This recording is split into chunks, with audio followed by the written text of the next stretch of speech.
Welcome, welcome, welcome. Thank you all for being here. We're so excited that you're sharing some time on this day with us. And you actually pointed out, I think that it is the equinox. So that's very, very exciting. Very exciting. So we're excited to be here with you today, and we appreciate your time today. We're looking forward to the session. So I'm Tiffany Castano, and I am CEO and founder of Zephyr LLC, and that is an HR consulting firm. And I represent our small to, well, not represent, but I support our small to medium enterprises with their HR needs, from strategic to kind of the more foundational, to really help them scale. And I'm joined today by my co-host, Meenakshi Iyer, and she is founder and principal of North Star Solutions and Services. So thanks again for being here on this day, and we're excited to kick off. We've been very excited to have all of you join us each week, and we're looking forward to a great day today with our panelists, and more to come on that soon. Absolutely. Tiffany, just a couple of quick things, housekeeping, sorry. Would you mind making me a co-host as well? Oh, it should have done that in the beginning, way in the beginning. I'll check. Okay. It says that you have it. Okay, I think I do. Okay. All right. Thank you. Welcome. So thank you all for being here today again. And today is spring equinox here. So we are excited, and it really represents just the blend of all things. So we're here obviously with the power of the female perspective. We're here joined with our panelists, but we're really excited to be able to have this moment. It really represents balance. And so we're excited about that. And it's representative of all things in terms of women's achievements, but also moving us forward. And we see this as a sign of light and hope. And we're so grateful that you're joined here with us today as well. Okay. So we've been meaning to also get additional information on how you found out about this event. So I'm just going to pop a quick poll in the chat room. And if you can just respond to that, that'll be great. Give me 1 second while I do that.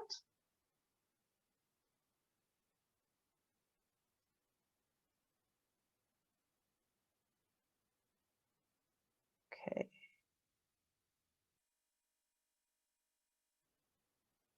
We've been curious because we've been so encouraged by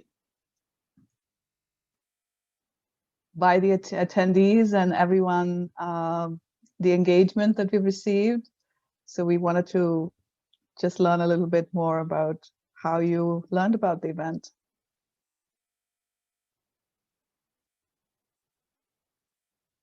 Shout out to everyone in our networks who are here today. So if you wouldn't mind clicking on that Menti link and just responding to that, that'll be great.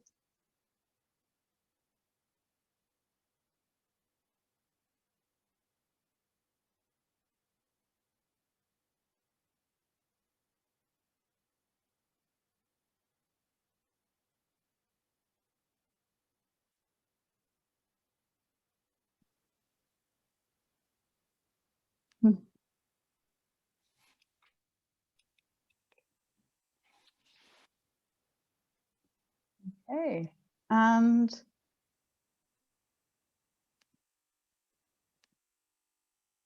let's see.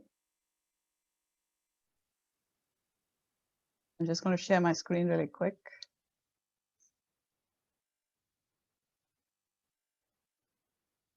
And we still have a few people joining us.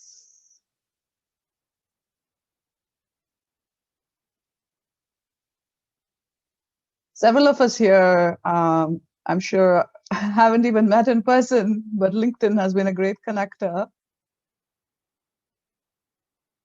We love word of mouth.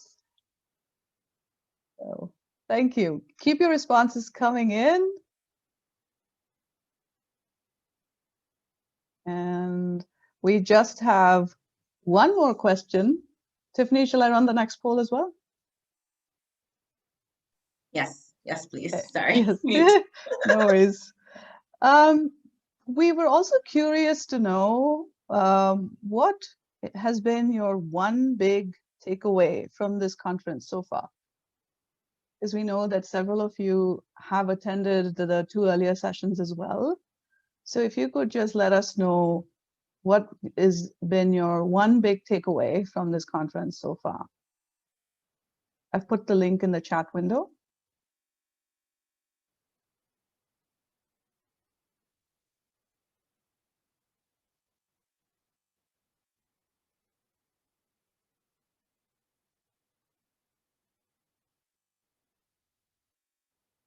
And I'll take a couple of seconds more to share my screen.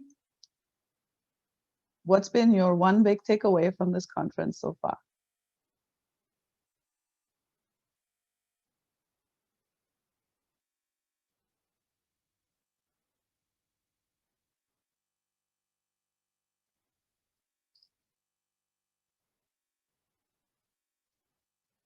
Wow, here we go.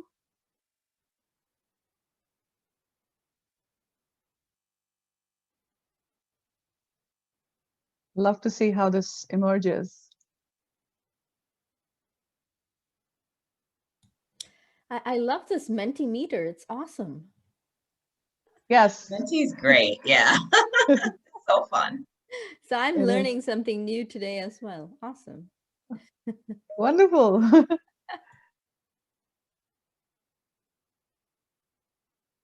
All right. Again, the polls are open, so please continue to add your responses, and we'll, time permitting, we'll take a look at this again sometime during this session today. Right. Back to you, Tiffany, and I'll bring the slide deck up in a minute. Wonderful. Thank you. I love seeing all of these. Just we have this balance, we have all of the responses, and it's always just cool. I'm a huge fan of Data. Meenakshi knows this because I always respect her for what she brings to the table in this duo for the two of us to balance that. But definitely excited that we can share this with you. And just, you know, as we move into, this is week 3 of this global conversation. Thank you again, all of you, for being here. And so we want to acknowledge the women who have come before us and really created the path for us to walk on. So we have to kind of know where we've been in order to move forward. And Meenakshi and I are very committed to not only celebrating women's achievements, but helping move things forward towards a gender equal world for women. So the two of us are COVID era solopreneurs, and we met through LinkedIn. We were just actually sharing a little bit of chat before this and saying that we've never met in person, though she only lives maybe 4 hours away from me. So I look forward to the day when I can meet you in person. And every day we choose to challenge. You may or may not have seen, I gave her a very public shout out and made her blush, but very grateful to be on this journey with Meenakshi. And this is what women allyship, women supporting women, women uplifting women looks like. And we can all do that. We can all be responsible for that. So we choose to challenge the status quo every day, and we hope that you will too.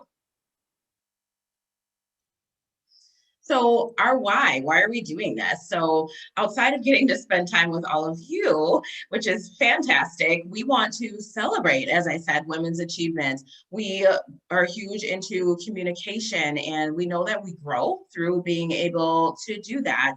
And collaboration is a big thing too. This is Meenakshi and I's, although we've never met in person, it's our 3rd collaboration together, and I'm so grateful for that. The things that you can do when you really set your mind to it, you set your intention, and you have someone who's in your corner, is so, so powerful. And so in the spirit of inclusion, women in leadership, this is the future of work, and we hope that you're embracing that as well.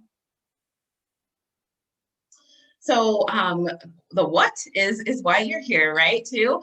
There has to be something in it for you. And so we've talked a lot about designing your career. Mindy Mosher kicked us off week 1 on March 6th with talking about kind of navigating your career. And she gave us some very actionable tips in order to be able to do that. Interrupting bias. We all sit with bias. Every single one of us has bias, whether we want to admit it or not. And so we have to interrupt those patterns to be able to move forward, to be able to move into the future of work, and really to embrace the power of the female perspective. So it's about finding your tribe. I'm so grateful. Our panelists I see as definitely part of my tribe. I'm so grateful for the support that they've given me over the time that I've known them. And we talked about that with Mindy too. She gave us kind of some tips on LinkedIn. She provided resources. So there are definitely ways. We talked about mentors, sponsors, and allyship as well. So it's about creating impactful incomes. And when you combine these, you are able to do that. So this has been our conversation. So March 6th to the 27th, only one more week left. I can't even believe it. Up early on Saturdays every day, but it's well worth it. And so we talked about with Mindy navigating your career. Then last week we had a great panel with Kim Menninger and Chris Suzak, I never say his name right, and Brian Kelly. They gave a powerful chat around finding mentors, sponsors, and allies. How do you leverage those relationships? And today with us, we have Akua Yame Mensah, Jay Palaki, Jamal Marshall, and Sudha Krishnan. And they're going to talk to us on our panel today about achieving an equal future in a COVID-19 world. Cannot wait to get into this discussion. So, and then next week, our final week, Meenakshi and I, you will be stuck with us, not stuck, but we are going to be leading you through a workshop and we can't wait. We've been planning, it's going to be fun. And so we're going to talk about some really practical, actionable tips on interrupting bias. All right, so I love this quote here: above all, be the heroine of your life, not the victim. So victim mentality does not obviously serve us well, and it's not what helps move us forward. And so we wanted to put that there. It's by Nora Ephron, and it just very much spoke to us and what we're trying to achieve here. So how do we kind of increase our own self-awareness, as Mindy taught us on the first week, and kind of carry that forward? And then this other quote that we really like: the world suffers a lot, not because of the violence of bad people, but the silence of good people. So when we look at allies, last week we talked about everyone can be an ally, every single one of us. And it's really incumbent upon all of us if we want change in order to do that. So mentoring helps skill you up while sponsors help move you up. So getting that tribe and really getting your people, find your people and hold on to them, as I always say. All right, so today we have our panelists here with us, and we're very excited to have them joining us, as I said, and share their information. So I will, kind of go ahead and I guess, set a little bit of intention for today too. So we, within this conference and conversation today, we want to be able to understand, what our realities are from a global perspective, explore women in leadership, which our panel is going to help us do, led by Meenakshi, the realities, the challenges, what are the opportunities, what are our blind spots, and how we can identify those individual actions for each of us that will contribute to this equal world and future for everyone. So I am excited to be able to introduce our panel here. We'll start with Jamal. Jamal is a global lead at International Justice Mission. He has a passion for counseling, mentoring, and advising. He sees the importance of humility and servant leadership. As a certified counselor, he enters that passion on weekends by working with clients to address pain points that hinder them from reaching their potential. I have seen him in action, and let me tell you that this man lives out his bio. He also hosts an amazing podcast, Listen Then Speak, also fantastic if you haven't listened, broaching topics of intersection culture, ethnicity, mental health, religion, and how they're intertwined with both the career journey and the journey of life. So that is Jamal. We're going to put some contact information for our panelists as well. So next up is Akua. Akua Nyame Mensah is founder and chief coaching officer at A&M A&M and Company, which exists to build better leaders. She has made it her life's work to support leaders at all levels because she believes that business growth comes from personal growth. Akua helps her ambitious clients all around the world by creating a safe space for them to learn, reflect, and grow into high-achieving world-class leaders. Having been a part of things that she's facilitated and knowing her, collaborating with her, I absolutely know this to be true. So when facilitating her sessions with groups, Akua creates a safe space for them to engage and align on organizational goals. She's a certified executive and leadership coach, certified MBTI practitioner, Google I Am Remarkable Gold Tier Facilitator, which is how I met her, and speaks about leadership, productivity, and wellness. She's lived in the world in the US, Nigeria, Ghana, Kenya, and South Africa, and she's consulted in and visited over 30 countries worldwide. Just thank you for being here, both of you. And I'm going to actually turn it over to Meenakshi to introduce our other panelists. Thank you so much, Tiffany. That was a wonderful start to the day and to the penultimate session of our global conference. Thank you so much. And thank you everyone for being here with us today. It's my pleasure to introduce Jay to everyone, Jay Polaki. Jay and I met a few months ago on LinkedIn, and we kind of live near each other, not too far. We'll figure that out one day in an in-person meeting.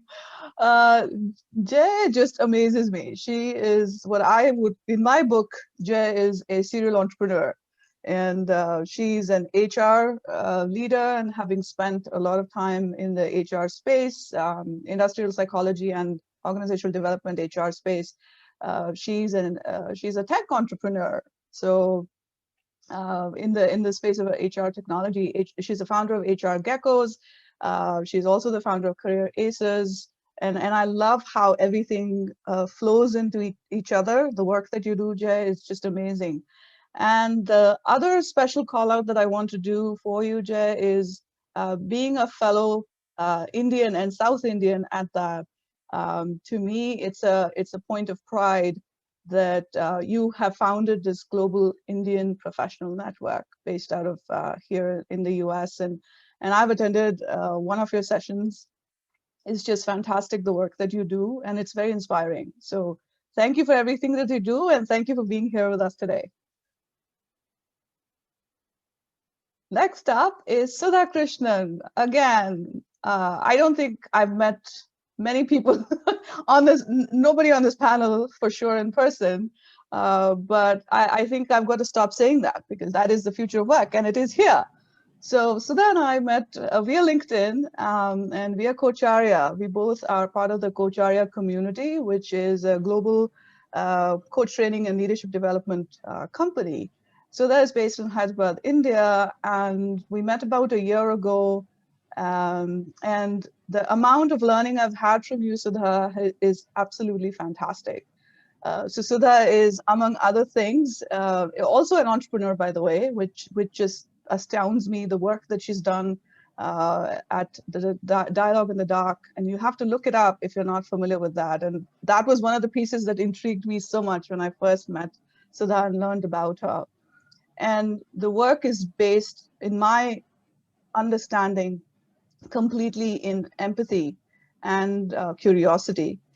And Sudha is a fantastic ICF certified coach. And today I'm really looking forward to bringing out her perspectives as a systemic team coach as well on the challenge that we're talking about today.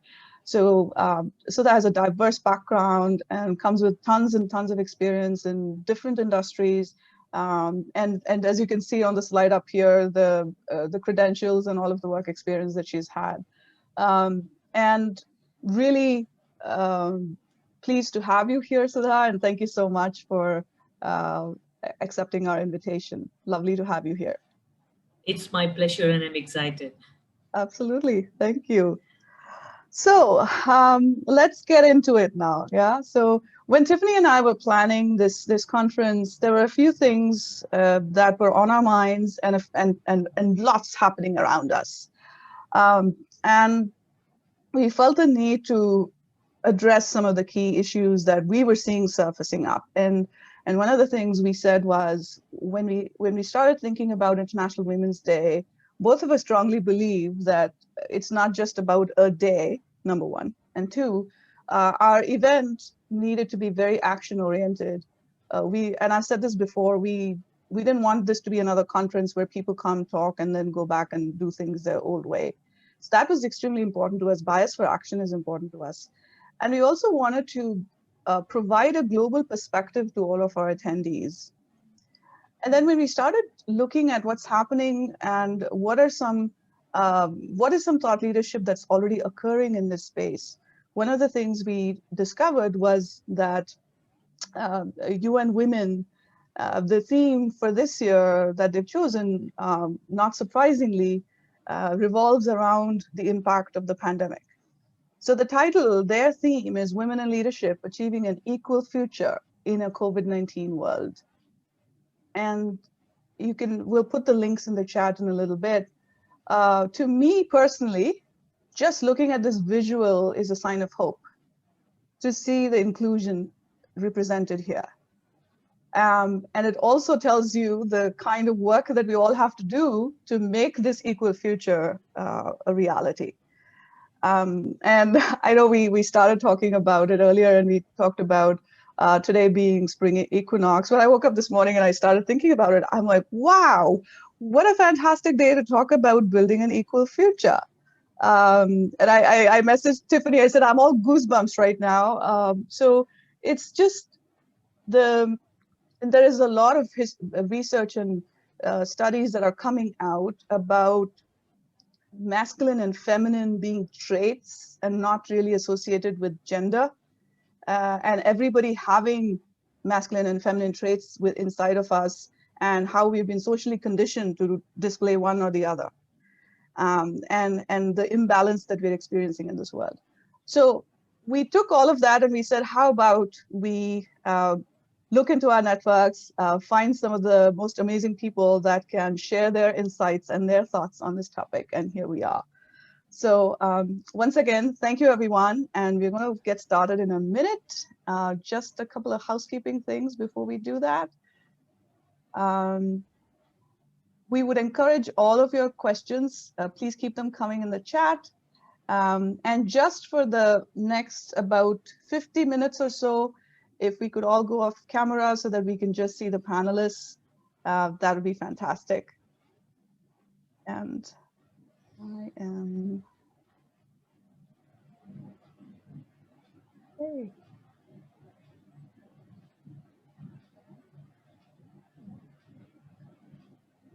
There we go.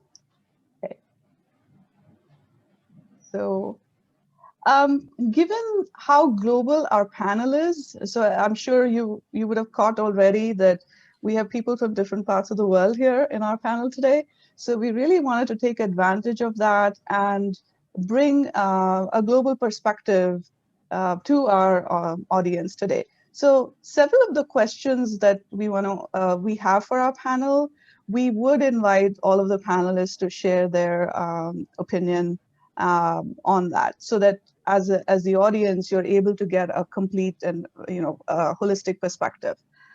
So with that being said, oh, and I'd be remiss if I didn't mention and do a special shout out for Jamal for being our male ally on this, not only this this panel discussion, but also throughout this event. And your encouragement, engagement, and support is very, very much appreciated. So thank you for that. And actually, having said that, I'd like to kick us off today with you, Jamal, with the first question. In your opinion, what are the top 3 global realities that stand out for you? Thanks for that introduction. And I just want to thank you and Tiffany for having me. Awesome to be on this panel with all these amazing women. And yeah, I see my friend Tamika here. Yeah, I'm that host. I'm that person. That's why I don't host too many Clubhouse rooms, because if I know you, I'm just like, hey, my buddy's here. So yeah, I'm that dude. And you're going to hear, I live right by the woods, so you're going to hear some birds just waking up, doing their thing.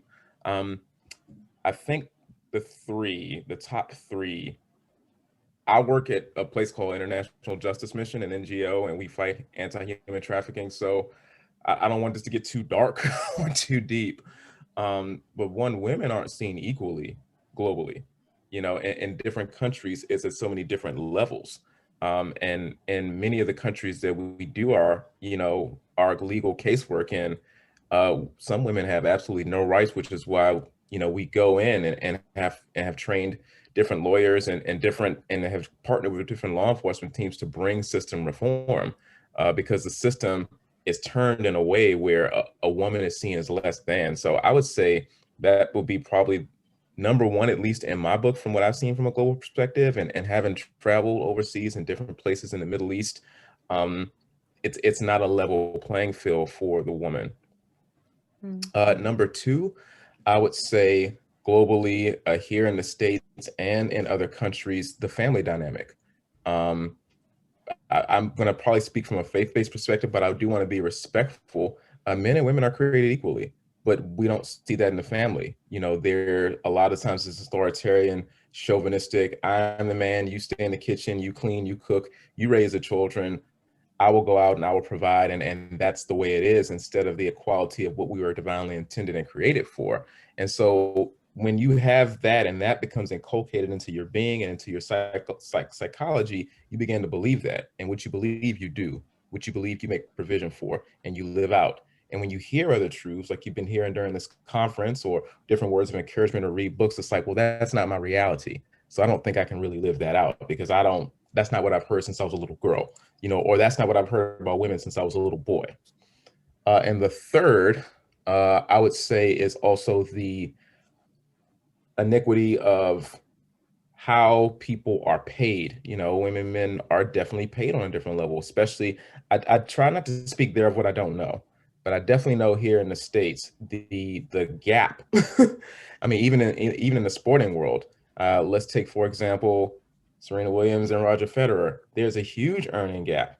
And in many ways, they both accomplished similar things, but from a Grand Slam perspective and a Olympic gold perspective, she's accomplished a lot more than he has. Yet she earns a lot less than he does in both endorsements and on the court. And so that's outside of corporate. This is just sports. So I would say those are the three things that are just coming to my mind right now, to answer your question.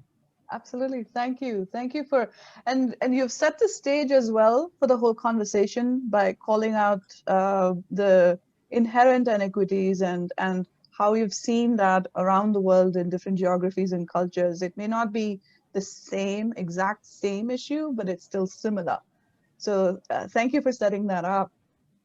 I would ask the same question. Now I'll take it over to Sudha on the exact other end of the planet. So what do you see as the top 3 global realities at the moment? Yeah, I think I would start building on what Jamal had already set up for. I think one of the important things for me from the place where I come from, India, one thing that stands out is the gender inequality in the amount of unpaid work, domestic work that exists between men and women. I'm given to understand that globally there is a stark difference as well, that women almost do 3 times more work than men, on an average 4 to 5 hours, I'm given to understand, in a day. But in India, it is even more because of the societal expectations and the conditioning and the way we are brought up. I think we women have already been sold out to the idea that this is something, you know, we shouldn't be thinking of even as unpaid work. Like it's part of our responsibility, that we are the caregivers. We are responsible for the family. So this is one top reality that comes to my mind. And this is very important, this equality in terms of the time spent in unpaid work, in the reality of when we talk about future of work, right? We are talking, if women will have to make themselves relevant in the workforce in the next 10 years, I think one of the important things I see is that they need to be able to upskill themselves.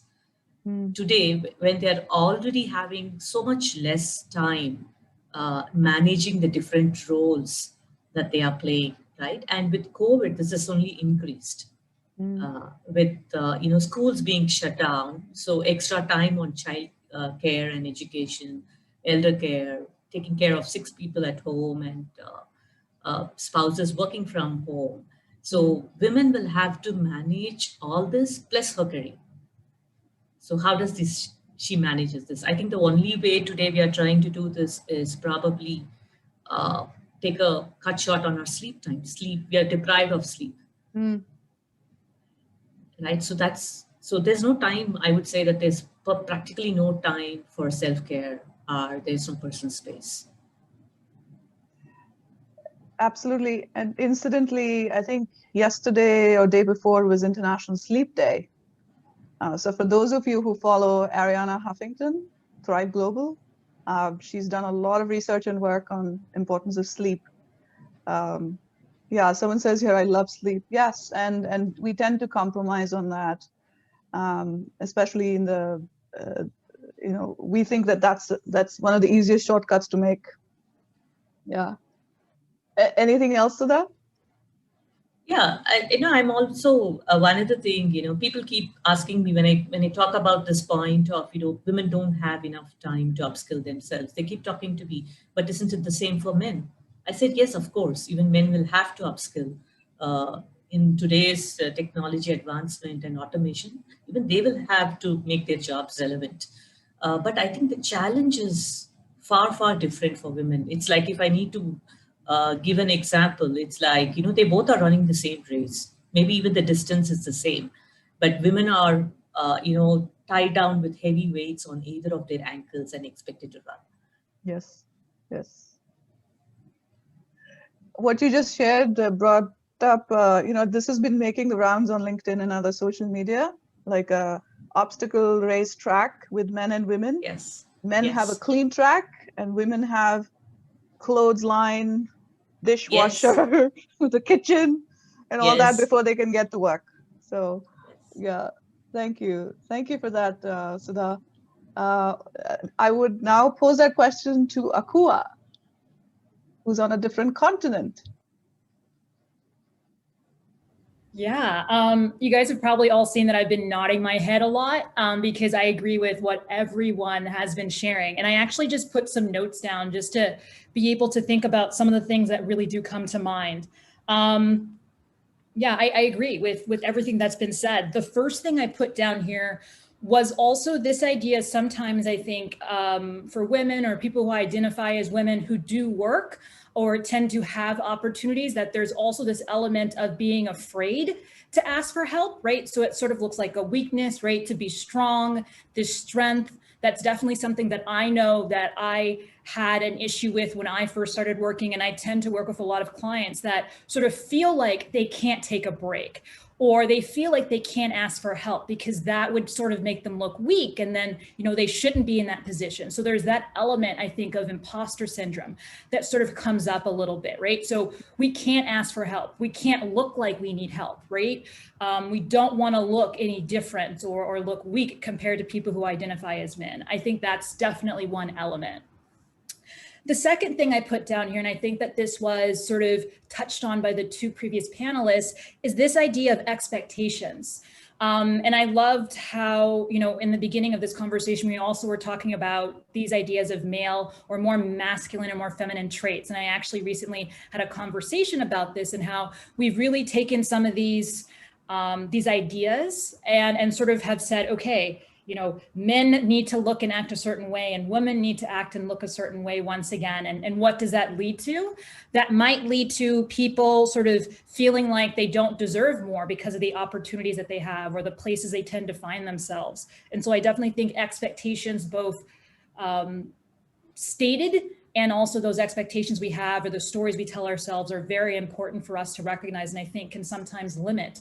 And when we are thinking about expectations, I think one of the things that's really interesting when we are thinking about payments or are thinking about where women tend to be in the workforce, those do tend to be in places where they are of service. So even with the work I do as a coach, I do get people who say things like, well, you just have conversations for a living. Why would anybody invest in that? Why should I pay for you to have a conversation, right? So really just recognizing also that the places that we do tend to find ourselves, sometimes they're not seen, or those opportunities, whether it's teaching, caregiving, I find those to be incredibly important parts of our society, right? Teaching the next leaders, bringing up children, those are so incredibly important, yet they're sort of looked down on and people don't feel like individuals who are involved in those sorts of occupations should receive as much as well. So it goes both ways. So women feeling like they shouldn't ask for as much, and then people feeling like they shouldn't get as much. And the last one I put here, and I think Jamal sort of talked about this as well, is this idea of sort of these culture and belief systems. But I think I want to take it a step further to say that these are culture and belief systems, yes, but the willingness or unwillingness to dive deeper and using culture and belief systems as an excuse not to really dive deep, to really figure out whether or not some of these things that we sort of take as beliefs still make sense and whether or not they should be evolved, if that makes any sense. So simply just saying like, oh, you know, I'm a woman, or I'm a man, or I believe this, or that's what happens in this country, and just using them more as excuses rather than really becoming interested in sort of having a conversation and diving a little bit deeper to see whether or not these things still make sense for where we are in the world at this point in time. So yeah, I think that's really what I wanted to contribute and some of my initial thoughts when thinking about some of these global realities that we live in.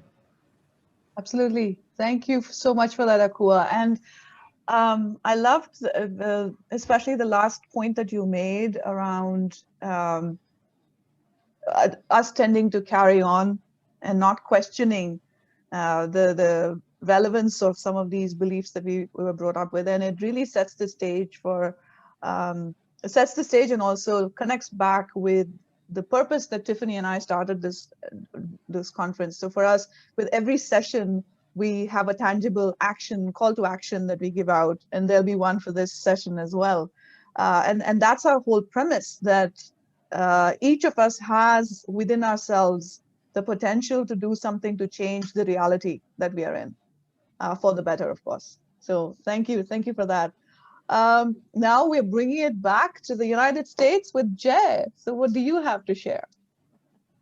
Well, the best part about this is going last on this question because everyone's touched upon all the topics that I wanted to talk about, right? So what an interesting perspective coming from across the globe, and to see that we all see it the same way.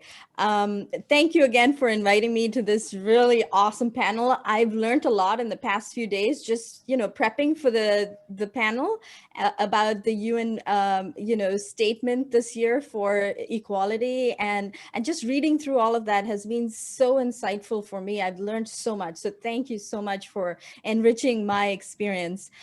To me, the three top global realities that stand out, living here in the US as well as working in India, because a lot of my work takes me to India now, and also traveling to the Middle East because I have family there, and just, you know, having friends in human resources helps because we share different realities in HR, which is, you know, the workplace story, right?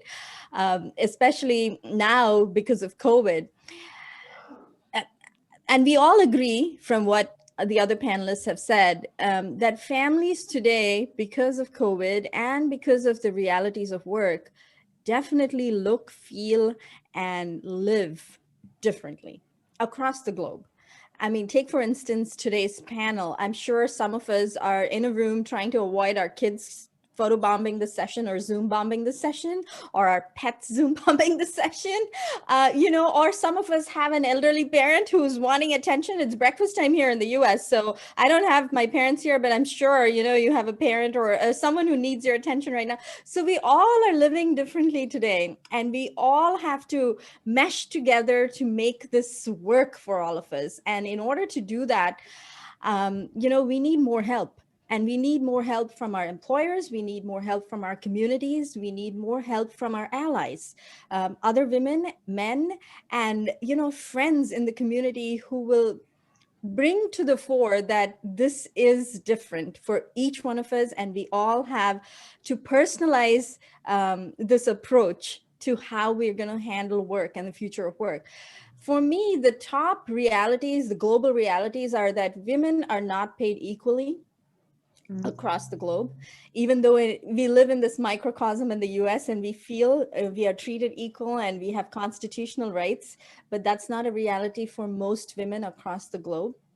And the violence against women, I never paid attention to the stats before when it comes to violence against women. I knew it was a big issue, but then if you read some of the reports that are coming out of the world since the past year, the domestic violence and, you know, the communal violence against women has increased to such an extent that it's just, I can't fathom the inhumanity of it. It's just inhumane, right? And the third reality for me is this dissonance. The dissonance between what the policies and the reports and the data is telling us and the actual reality on the ground that's happening. So, you know, they tell us that women are being paid equally and that we've come a long way since 1995 or 1980, or, you know, you see all these statistics. But if you go back to the reality today, see how many women have had to drop out of the workforce because of COVID. It's going to push us back centuries, I think, when it comes to the equality that we've kind of managed to achieve, or the semblance of equality that we've managed to achieve over the years. So for me, all these realities, there's a lot of dissonance between what I'm seeing in policy and data and what I'm seeing in reality. And so it really stands out to me that we, you know, what can we do? I mean, we're talking today, but I think we need to do a lot more work and dive much, much deeper into how we can make this a more equal world for women, because it is not the reality. It is really not the reality today. And thank you for sharing all of that, Jay. And all of you hit upon so many points. And one of the things that you talked about, Jay, around domestic violence, and that's been a direct impact of COVID-19 because of the lockdown. So most abuser victims find themselves stuck in the same physical environment as their abusers with nowhere to go. And all of the systems and processes that would have helped them out are unable to reach them because of the physical lockdown. And some places, more than others in the world, are experiencing much severe lockdowns. So, you know, I remember reading a report where a grocery store chain of stores started printing out the helpline number for women on their receipts, because guess who does most of the grocery shopping? Women, right? So it goes back to the beliefs and practices that we have that all of you have alluded to. So those were ways in which businesses were trying to reach out and help women who are stuck in these situations. And so given the different aspects of the realities that all of you have shared, and then a fairly global outlook that we have, the next question that I really wanted to bring up was, when you look at women in leadership against this setting, right? What does that look like? So if you were to give, each of you were to share a 30-second response to that, what does women in leadership look like against this background? So let's start with Akua. I'm honestly still thinking about this. I don't know, but I mean, I guess the sort of the images that come to mind is, and I don't necessarily like these words, but I mean, for where we are right now, it sort of has this, I get an image of like an Amazon, sort of like this battle. That's sort of what comes to mind. And I mean, that's not, once again, that's not the most constructive thing, but that's sort of what comes to mind in the time that we're in now. It's sort of a battle. Sometimes it's an internal battle, sometimes an external battle. Yeah, sometimes you don't even know it's a battle because those expectations aren't necessarily voiced, but you're sort of up against it and you don't realize it. And you don't have, you know, the allies or the sponsors to fill you in. Yeah. And you know, I know you said it's probably not the most constructive, but I would say that acknowledging where we are, I think is important, right? That's what helps us propel forward as well. So thank you for sharing that. Jay, what's your 30-second response? You know, this question, I have really pondered over this ever since I saw this question.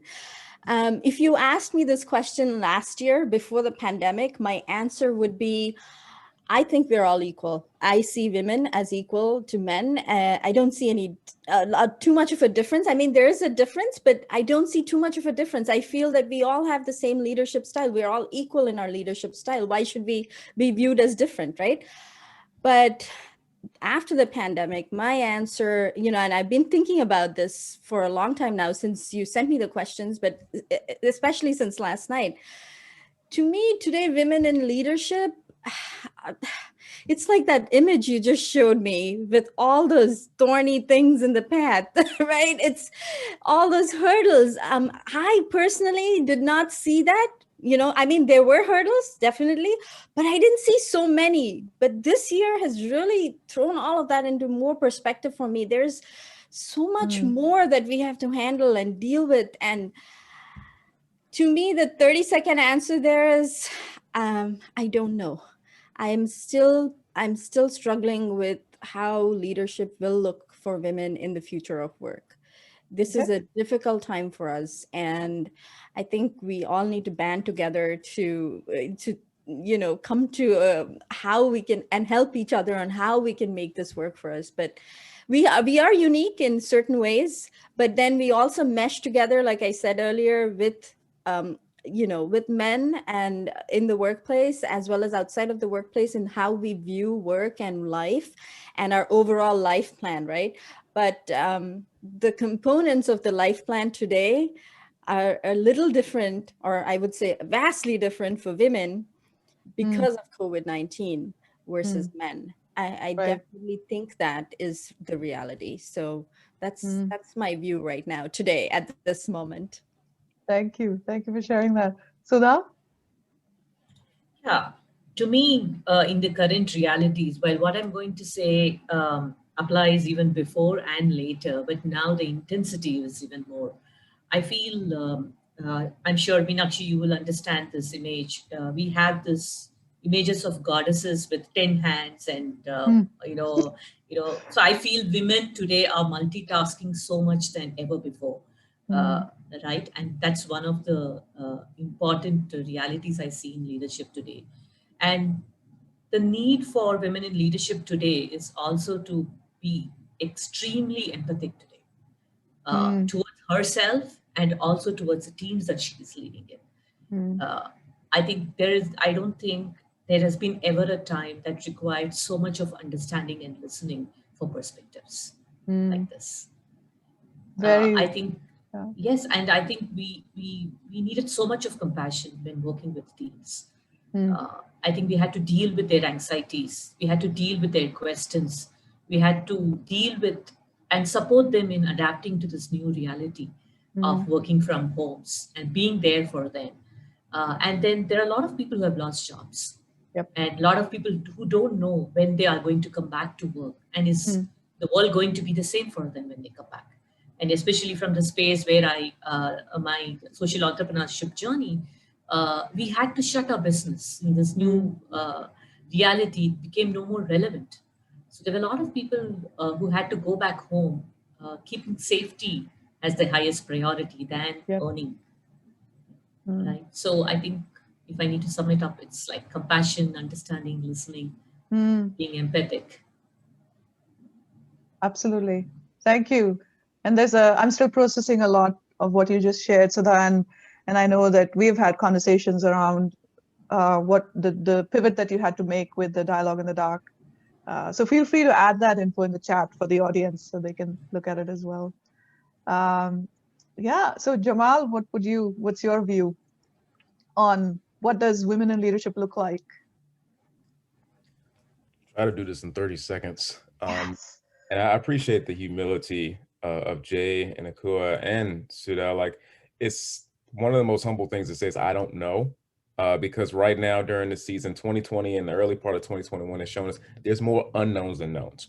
And with that, just all the stuff that throughout this conference and even this morning, that all the data that we've put out there, if you think about everything that a woman is facing, and even through this pandemic, through 2020 and 2021, even the things that culturally have gotten exposed in this country, and even recently, with all that bearing in mind, a lot of people say people are like tea bags. You know, you put them in hot water and what gets exposed, what's inside of them gets exposed. So with all that being exposed, I think women in leadership at this point looks like, now that I see this for what it is, how can I ally with other women who will support me and other men to address these pain points? That's just my short answer, straight out the gate. Thank you. Thank you for that.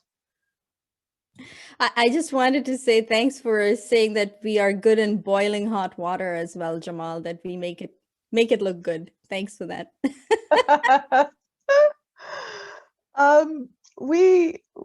The next question that I have for you, I'm going to tweak it slightly. We have talked about the challenges in different parts of the world. And in the context of what women in leadership looks like, really quickly, if I may ask Akua, what is the big difference that you think women leaders might make in resolving some of these challenges? What do they bring to the table?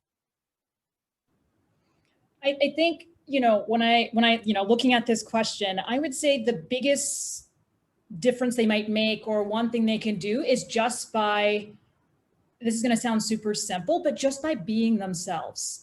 I think, just to go back to that initial question, the biggest challenge that's sort of faced, I think, by a lot of women in the part of the world that I live in, and I think in many places in the world, is this idea that there's only one way to do things. There's one way you need to look, one way you need to act, one way you have to have a family, one way you need to believe or have a belief system. And I think that as more women sort of show up and are themselves, I think more women will see what's possible, and that there's not just one way to be successful, not just one way to lead, not just one way to show up.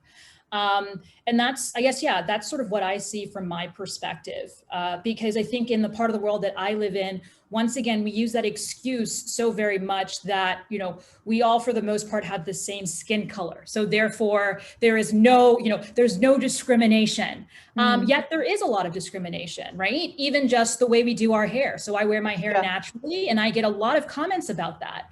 And there are a lot of assumptions made about who I am, how I show up, what I'm capable of because of my hair. And on the flip side, my accent, I get access to certain things because of my accent. So I think as more women show up and are themselves, I think it's going to be a lot easier for other women to also show up and recognize that they can create their own path, and that there's multiple ways of what success can look like. How inspiring. Thank you. And you've also kind of introduced the workshop that Tiffany and I are going to do next week. So thank you for that as well. So I want to now ask the same question to Sudha.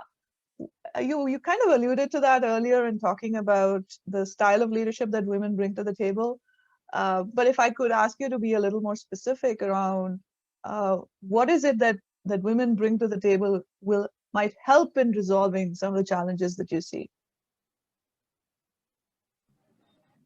Yeah, I think first and foremost, me being a women leader and also witnessing the experience of other women in leadership through my coaching practice and counseling, what I have realized is we always have to walk this tightrope or this fine balance between what's expected out of us in leadership roles, right? Many of the leadership traits, as we talked earlier, right, they're associated with the masculine traits, the male traits, be it, being assertive, being independent, being self-reliant, being competitive. All these are associated with, male traits. So a women leader is expected to also be behaving like a leader, the male traits, and also be seen as a woman, the female traits. So if the same behavior is done by male, I think people would just take it. But if a woman is going to be assertive, she's considered as bossy. Right? We are not looked for the same behavior with the same eyes. We are perceived very differently. Right, right. So I think that's a very fine balance. As women leaders, we need to walk this path. how are we seen based on, this gender congruent behaviors that's always forced on us. And then we are also conditioned to it. Many a times as we grow up the leadership ladder, and when we see that we are not accepted, so we tend to change. Yes. We tend to change to traits which are more accepted. Either it's the male traits, masculine traits. I think as women, I think it's important. It's not for women. I think it's important for anybody in leadership role, in my opinion, is to actually practice an adaptive leadership style, to recognize what's your dominant style and what's required in the situation. And there is no one style that would fit all, right? You need to be able to sense and respond what's called for in the situation. Maybe there is a team member with whom you'll have to have a directive style. There is somebody else who would benefit from a collaborative style.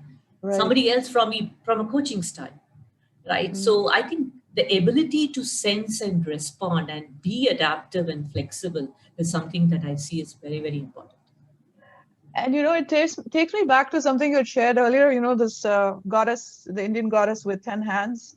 And I think that women naturally do all of that because of all the duties, quote unquote duties, that we have been conditioned to do, right? And so a lot of these then mistakenly get classified or categorized as these are things that women do, and they're associated with gender, whereas these are really traits that all of us have. So I love how you connected that back with your previous comments. So thank you for that. So this is a perfect segue into the next question that I had, and this is for Jamal. What does the term equal future mean to you? I can answer that really short. It means what it says. Equal future. I think a lot of things that are very simple, we complicate. And I'll use a biblical story. I'm a Christian. I don't hide that or anything like that. And one of the stories is the story of the Israelite journey from Egypt into Israel or into Jordan. It was supposed to be originally 11 days. It turned into 40 years. And so let's just round that out and make that make sense here. A lot of 11-day journeys, we turn into 40 years because we complicate things. And we complicate things because we don't want to give up power, or there's something we're insecure about. One thing about suppression or oppression is the oppressor is very insecure about their position. And equality to them is the scariest thing on the planet. And so, and with that, it's like, let me inject systems and processes that actually oppress and keep women in a certain place where I believe they should be, because if she won, what would that mean for me? And so I believe it can be uncomplicated. We can turn a 40-year or maybe 4,000 years, seems like journey, into 11 days when we let go. When we let go, the very thing, and I'll say this multiple times, I say this in my counseling, I say this to myself, whatever you keep a death grip on is actually deadly and can kill you. So letting go of death and laying hold of life and realizing that she is your counterpart, she is your equal. That's what equality looks like to me. And then also putting in systems, processes, and policies that make that happen. This is wonderful, but it has to go past the conversation and up to the policy level. Once it's implemented, once that thing is in writing, then we make it happen. There's my answer. Thank you. Thank you so much. And we're not sure how much we're able to influence policy, but at the end of the session, we do have a very clear call to action to all of the attendees that each of us, we encourage each of the attendees to do it at their individual level with a systemic view. And so thank you for priming us for that. Jay, the same question to you. What does equal future mean to you? Well, Jamal kind of set this up for me already. So I, would like to say equal future to me means constitutional equality in every country across the globe.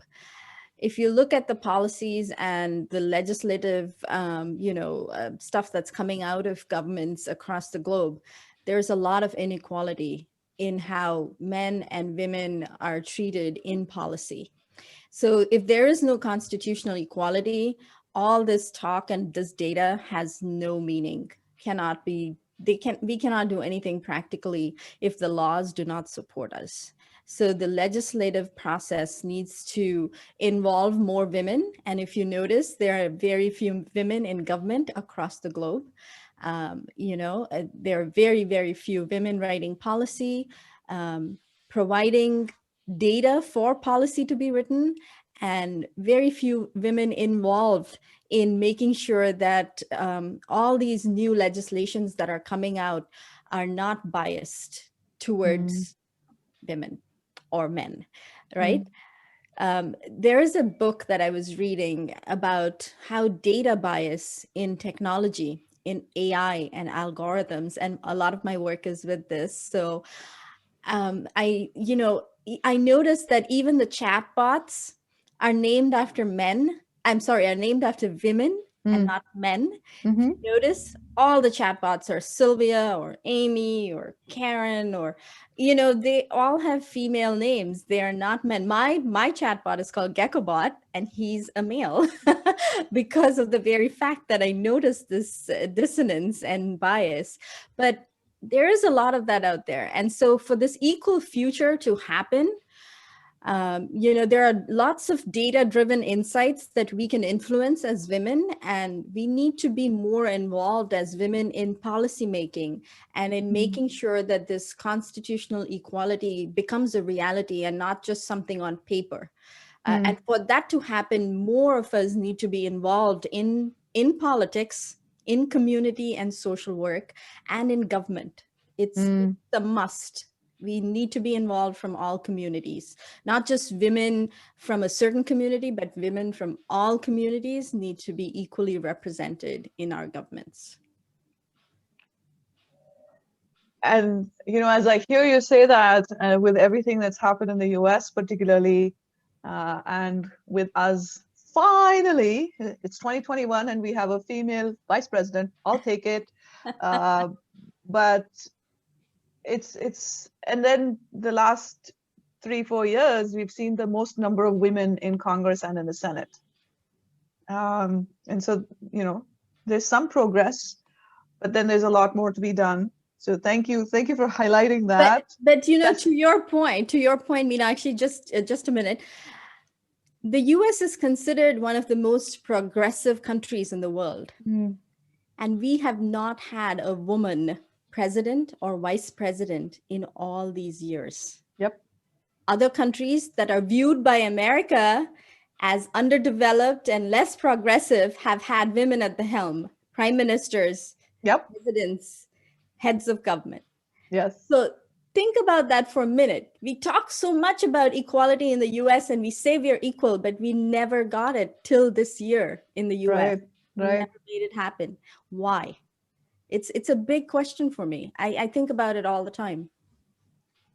I totally hear you. And we have a shout out for a remarkable female leader towards the end of the session.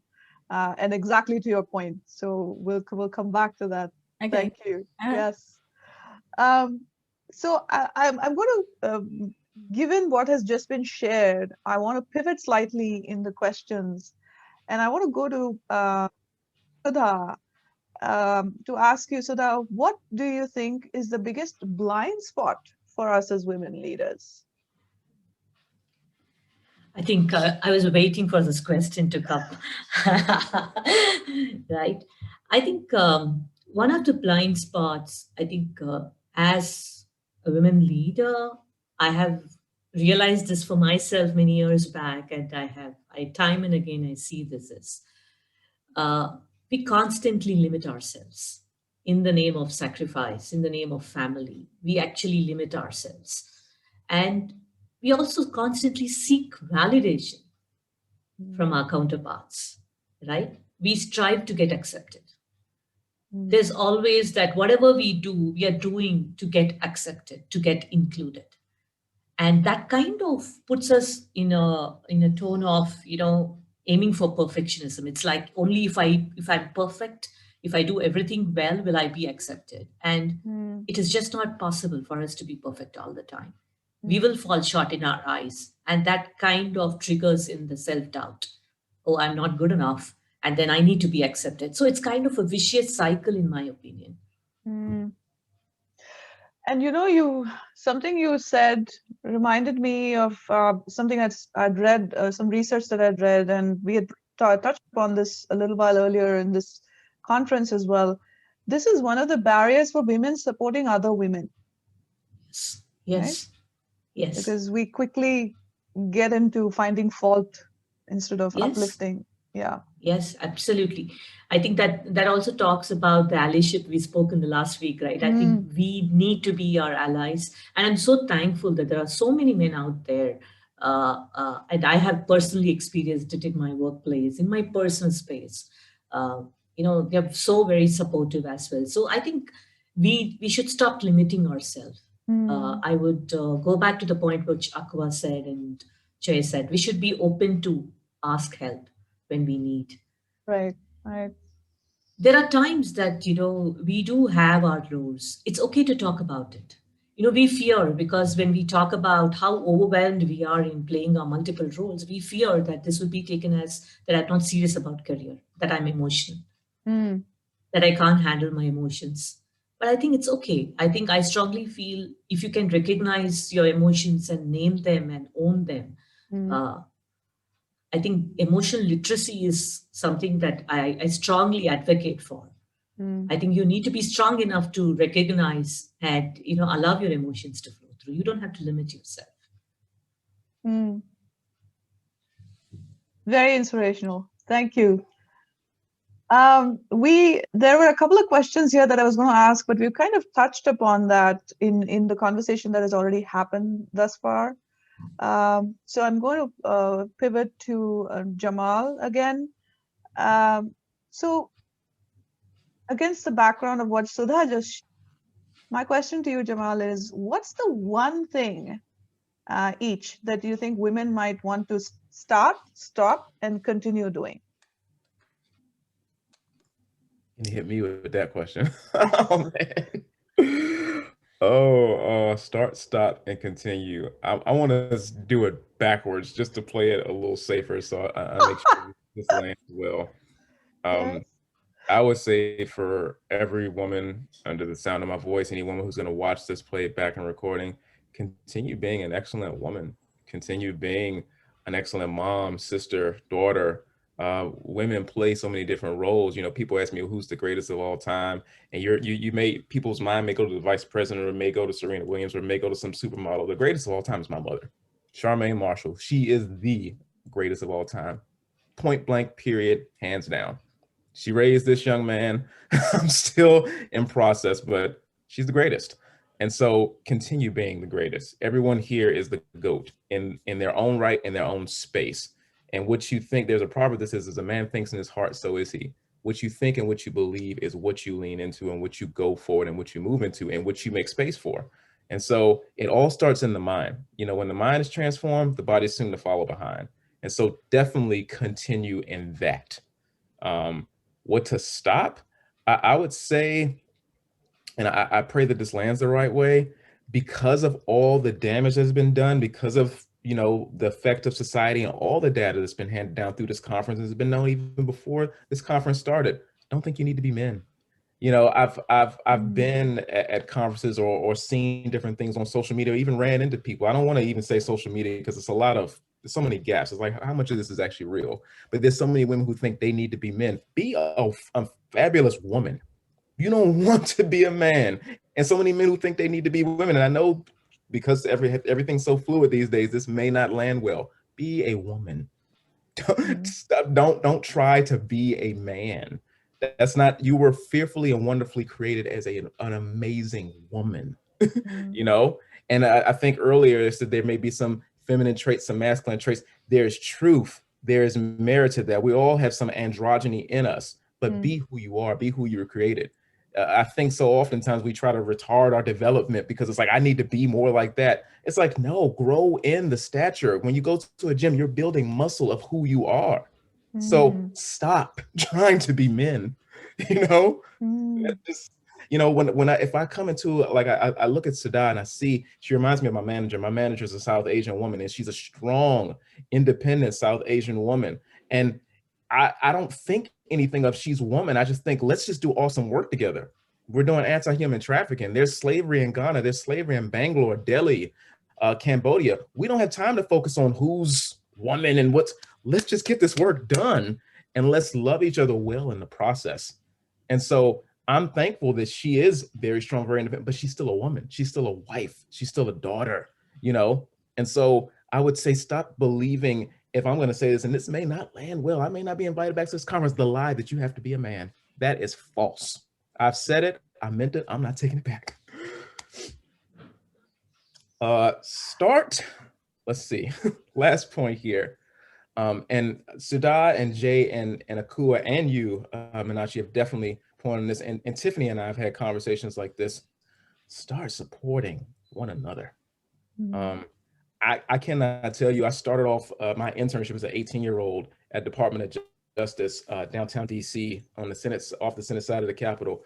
I can tell you just from observation, you know, especially being from a counseling background, you know, we're always watching so many women tear each other down, and it's sad.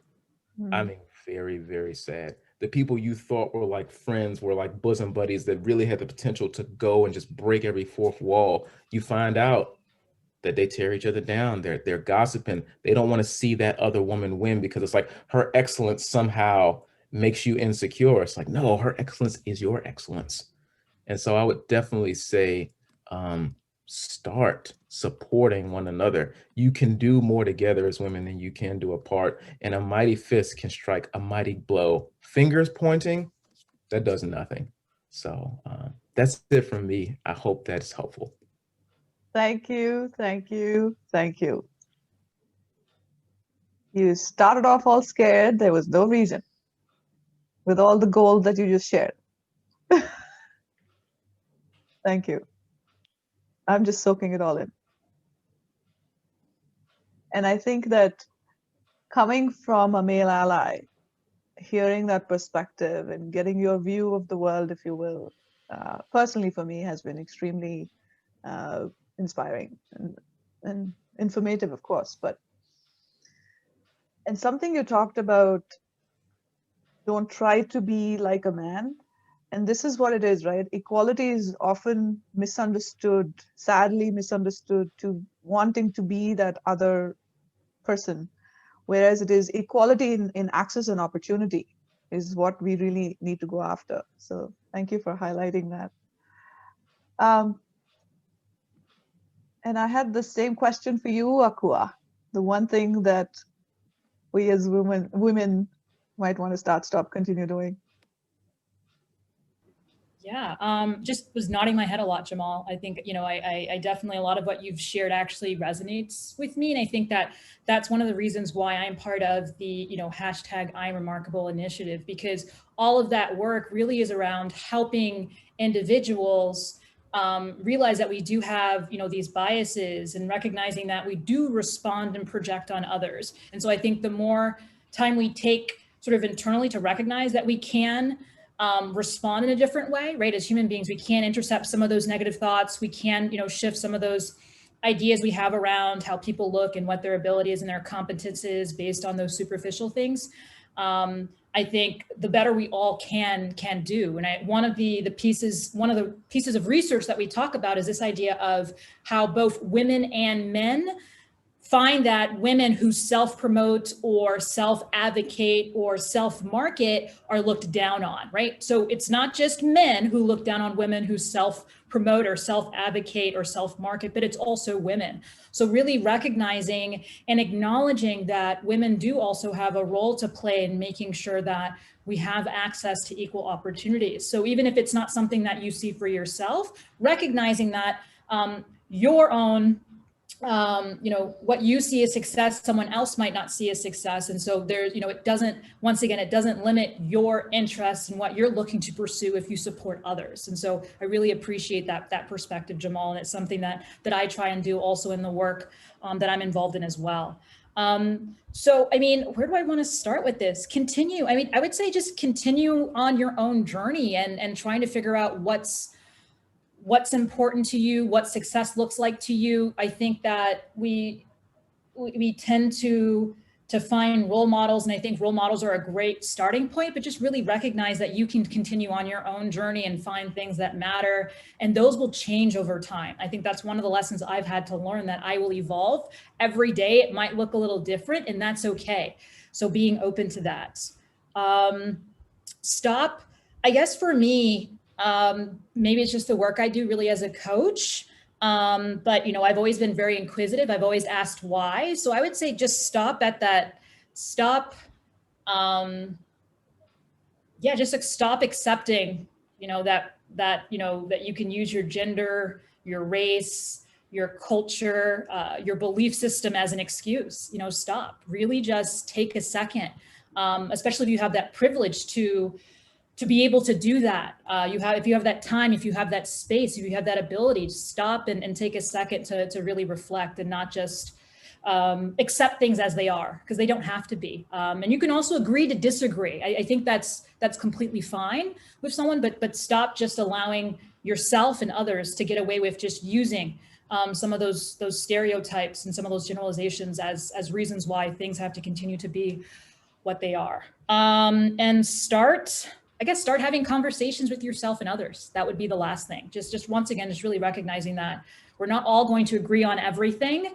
And another thing I also talk a lot about, because I think sometimes that emotions are sort of used as weapons, like, oh, you're emotional, therefore what you say has no validity. And I always love to talk about how none of us are 100% rational. None of us, not men, not women, none of us are 100% rational. We all have emotions, but we all have been socialized to respond and sort of show up with those emotions in different ways. So start recognizing that, and start sort of leaning into that, I guess, is the last thing. So start engaging. And yeah, I think from my perspective, those are the three things I think I want to share. Yeah. So valuable. So valuable. Thank you. I'm also, Tiffany, let me know if there are any questions in the chat. I'm also keeping an eye on the clock. We had one earlier, and it was towards the beginning, and it says, everyone knows that there is huge bias, but technology has made it more. Algorithms have multiplied manifold, and AI and machine learning is making it more scarier. Is women in tech the only solution? Kind of on the, yeah, that's meaty. The bias, algorithms, AI, machine learning, is having women in tech the only solution? That's a powerful question. Absolutely. Anyone in here on the panel want to take a shot at that? If I might chime in, I do a lot of work in this area. So, women in tech is not the only solution. So thank you for asking that question.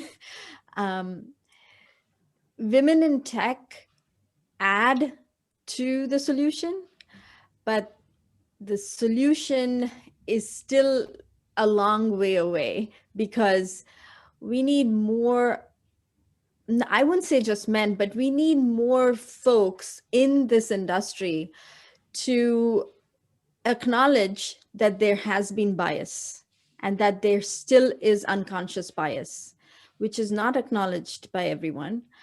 And that when they build or code stuff, they are thinking from a very different perspective, or their own personal perspective, and their own unconscious bias is coming into play.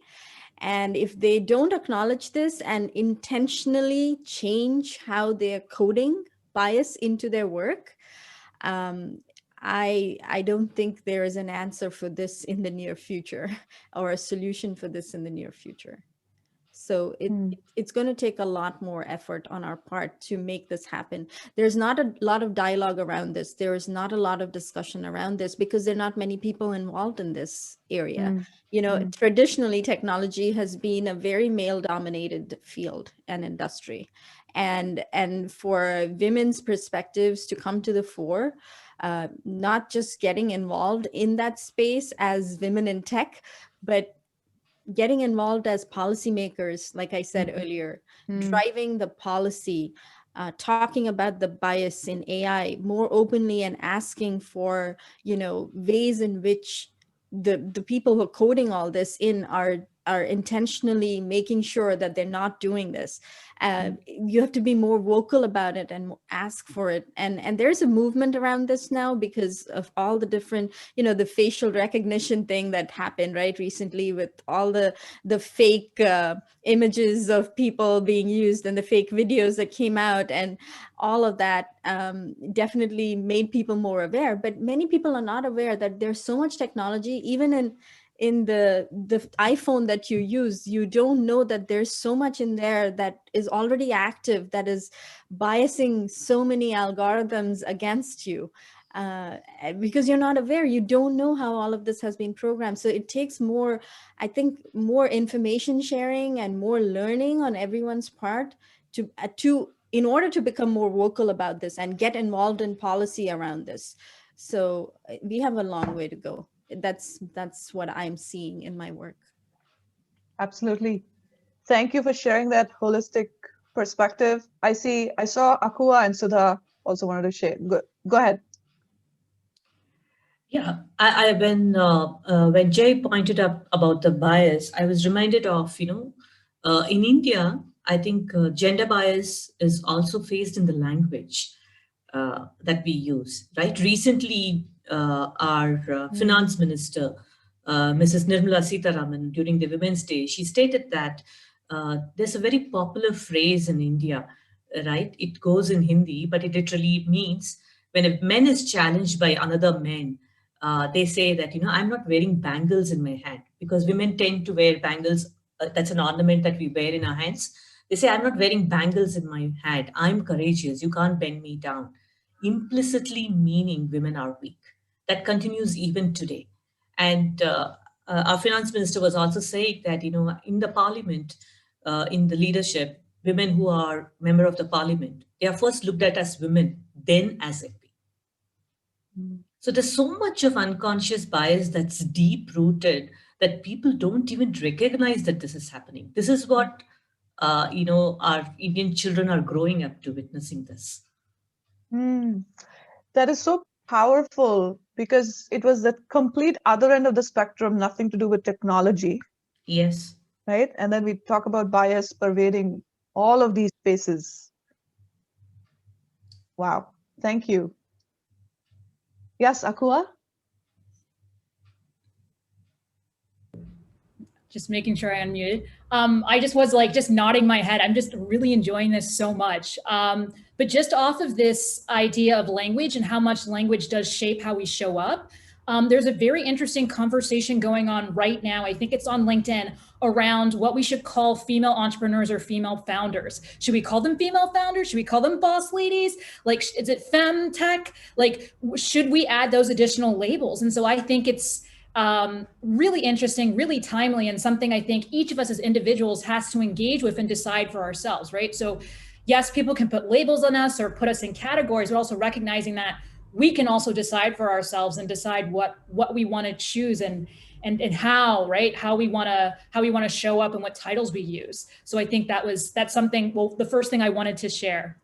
And then back to this point, sort of about AI and technology. So I am not an expert in this, but I wanted to bring up something that my sister shared with me. So my sister has a PhD in social work and I think social welfare, but what she actually does is quantitative and qualitative research.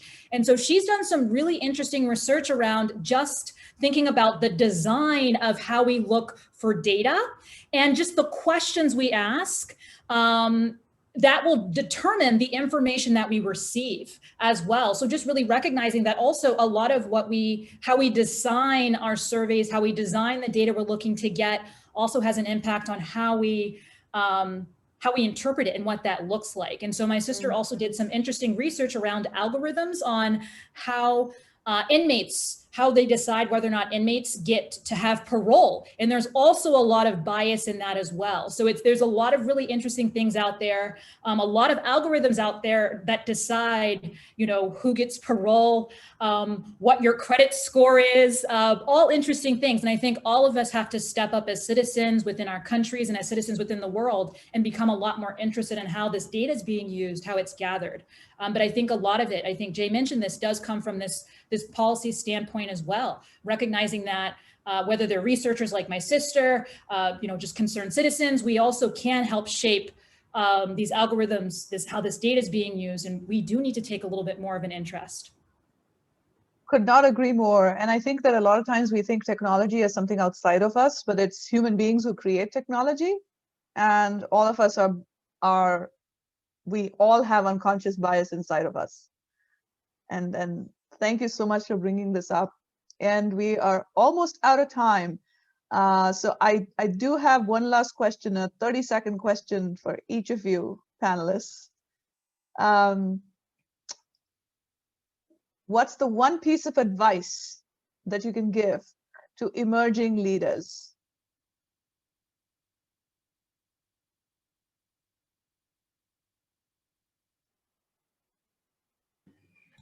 I think, yes. Yeah, I'll go for it. Yes. I think to, reduce this gap, and we talk about gender equality and creating equal opportunities for women at work and equal pay. I strongly feel this balance and equality will have to start from home. If you can make the balance at your home, I think that will facilitate for balance at work. I think it all starts from here. We need to start teaching our children, our sons. We need to be having these conversations in the family, how it is important that we share our work, especially when we have, two people working from a house. Many a times I feel that, the man is looked at as the primary breadwinner, right? Women is considered as the secondary. And when it comes to, even if, you have a woman who's a primary breadwinner, she's still the primary caregiver. It's not the same in the case of a man. I think we need to have these conversations in families so that they recognize these unconscious bias that they've been growing up to. I don't say that they do it intentionally. There's many a times it's so unconscious, it's so deep rooted. We need conversations happening in the family, so we bring in balance, which will start reflecting in work. Thank you. And you've led us so beautifully to the call to action that we have lined up. Thank you so much. Jay, 30 seconds. Going back to the data insights and data question from one of our attendees, when we, take action to create an equal future, we tend to look at policy as well as the data that comes with, all the insights that people have researched and provided to drive the policy. My call to action would be, when you are taking action on creating policy and looking at data, also look for the story behind that data, because usually data and statistics tell you a story that's quite insightful. Trust me, I'm a data-driven person and I trust in data.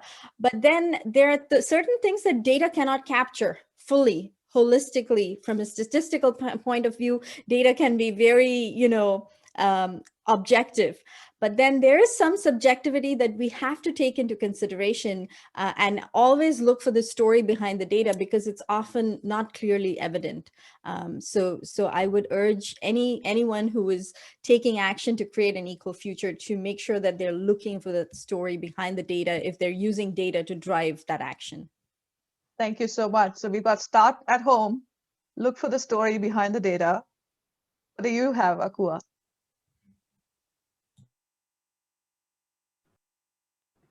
I would say just be open to engage. Be open to engaging with beliefs, ideas, opinions that are different from yours, and recognize that, once again, having someone or working with someone or being with someone that has a different opinion from you doesn't take away from your own value or your own opinions. I mean, I think for me, that's something that I tend to spend a lot of time on when I talk to leaders. It's allowed. This whole idea of agreeing to disagree, I think, is something that all of us should be a little bit more open to, but have that conversation and engage. Thank you. Being open to engage and agree to disagree. Thank you. Jamal, you get to have the last word, Jamal. Well, I usually like to just kind of come straight out the gate, but I have to go back to Sudha's point. of it starting at home, but also want to take it from a faith-based perspective. There's a proverb that says, out of the abundance of the heart, the mouth speaks, but also out of the heart comes the issues of life. Even when you have data, even when you have conversations, even when you have all of these things, you cannot change the heart of man. A man's heart, they say, you know, a man's heart is a way to his stomach or whatever like that. People's heart is going to be what they budget for. It's going to be what they put revenue towards. It's going to be what they put policy towards. It's going to be what they use their time to drive. We cannot change the hearts of man. How long have we been talking about D&I? How long have we been talking about feminism? How long have we been talking about women's empowerment? People's hearts need to be in that place. I empower women because that's what my heart is in to do. That's how I was raised, but also from a faith-based perspective, that's what I was taught. That's what's inculcated into my being. You're not going to change a person's being, even with data, even with all the data in their face. I'm not negating anyone's points. These women are brilliant, have made amazing points, but it is about the heart. And one of those things that starts at home, but also starts through transformation in the journey of life. And so throughout the journey of life, whoever these leaders are, there are specific kairos moments, we call them, that actually change and transform the heart, that show you're only on a level playing field with everyone around you. And when we all come low, we can lift one another up. That's my final point. Thank you, thank you, thank you so much. And you have so brilliantly brought us to the conclusion of this panel discussion. Thank you very much. I know we are at time. Tiffany, back to you. Yeah, I'll round us out quickly here. Thank you all for being here. Thank you to all of our wonderful panelists and all of the gold that they dropped. I hope you had your bags ready. So we are, you know, as we close out, we are either going to have the future where women lead the way to make peace with Earth, or we're not going to have a future at all. And so we actually kind of talked about this before, but I want to leave you with that because I think it's very, very powerful. And we talked about the history of women in these government positions. So Sri Lanka had the world's first female prime minister. She served 3 terms, and I think that is worth certainly mentioning and for us to kind of sit with and think about as well. So a call to action, because we always like to give you homework, but for good purpose, because we, as you know, we all go to a lot of webinars and trainings and whatnot, but in order for us to really make an impact, we have to have that call to action, that commitment to action. So we'd encourage you to explore within your immediate ecosystem, your friends, your family, work, church, whatever that looks like for you, to identify opportunities to bring about one thing, just one thing. We're only asking for one that benefits you and or the larger ecosystem. So I think that's something that we can all commit to. So what's the one thing you can do to spearhead that change or even be a part of that? How much you resolve it in order to get started? What support and resources do you need on this journey? Very important to identify that, because we get nowhere alone. Together is better, as I always say. How might you co-create success on this journey? Build other people up, lift them, and bring them with you. And what have you not yet considered? So we talked about needing to be educated and informed in order to move forward. So think about what you haven't considered as well. And next week, as we said, is our last session. So I'm a little sad inside, but we want to call out that the time will be, the time changes for those in other places, or these are going to be those times. So it will still be 8 a.m. EST for us here in the US. And the workshop next week, that is what Meenakshi and I will be committing to. So we're going to walk you through an exercise. It's really fun. We're doing a lot of fun planning on the what and how. How do we really interrupt bias? So that's going to be March 27th, next Saturday. And we look forward to seeing you there. This recording will be available down the line for you. Please, if you haven't already, save the chat. Do that so that you can connect with these wonderful panelists. I thank you all so much for your time today, spending part of your weekend with us. This has just been a joy and a gift, and we wish you a wonderful day and week. Thank you everyone. And if we may just request the panelists to stay on just for a few more minutes, if that's possible. Yes. Okay, thank you. Bye.